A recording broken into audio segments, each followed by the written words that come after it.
The old hotel loomed, a monolith against the storm-racked sky.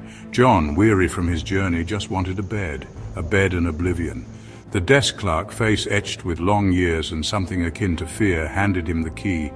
"Room 207, sir," he mumbled, voice barely a whisper. "But," John raised an eyebrow. "But?"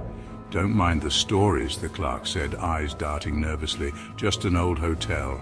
Old stories." He wouldn't meet John's gaze. John chuckled, trying to break the tension. "Stories?" He hefted his suitcase. "Every old hotel has those. Don't worry. I'm just here for a good night's sleep." The clerk's lips moved, but no sound came out. He just nodded, a haunted look in his eyes. John, a chill prickling his skin, turned and walked toward the elevator, the ominous silence echoing behind him. The corridor was steeped in shadow, the air heavy with the smell of damp and decay. Room 207 sat at the very end, its door slightly ajar. John pushed it open, a musty odor assaulting his senses. Moonlight spilled through the grimy window, illuminating dust motes dancing in the stale air. The room was sparsely furnished, a lumpy bed dominating the space. A chill wind rattled the window panes, and John shivered despite the room's relative warmth. He tried to shake off the unease creeping up his spine. Just an old hotel room. He placed his suitcase on the rickety luggage rack. The wood creaked ominously under its weight.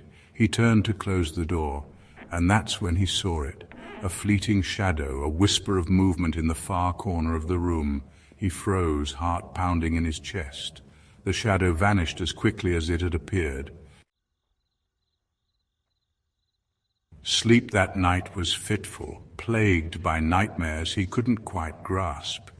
He woke to the grey light of dawn, the events of the previous night feeling surreal in the cold light of day.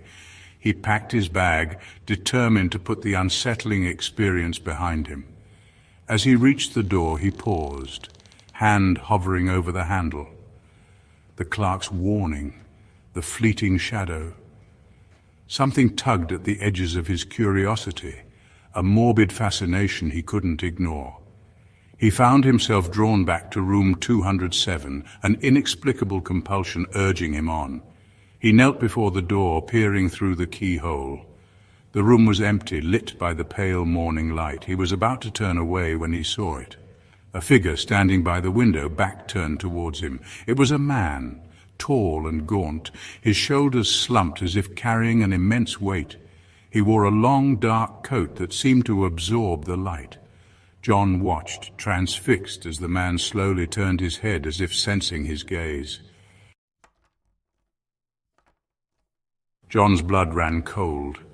The man's face, visible now through the keyhole, was a mask of despair, etched with an unimaginable sorrow. But it was his eyes that truly chilled John to the bone. They were empty sockets, gaping black holes staring back at him.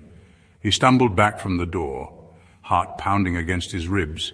He fumbled for his key, desperate to get away from that room, from that thing. He threw open the door, ready to confront the clerk, demand answers, but the room was empty. The bed was neatly made, the air devoid of any presence. It was as if room 207 had never held anything but dust and silence. He checked the hallway, his mind reeling. Had he imagined it all? Later, the clerk, his face ashen, confirmed John's suspicions. Room 207 had been sealed for years, ever since the previous owner had taken his own life within its walls. The stories, the whispers, it all came flooding back. John shuddered, the image of those empty eyes seared into his memory.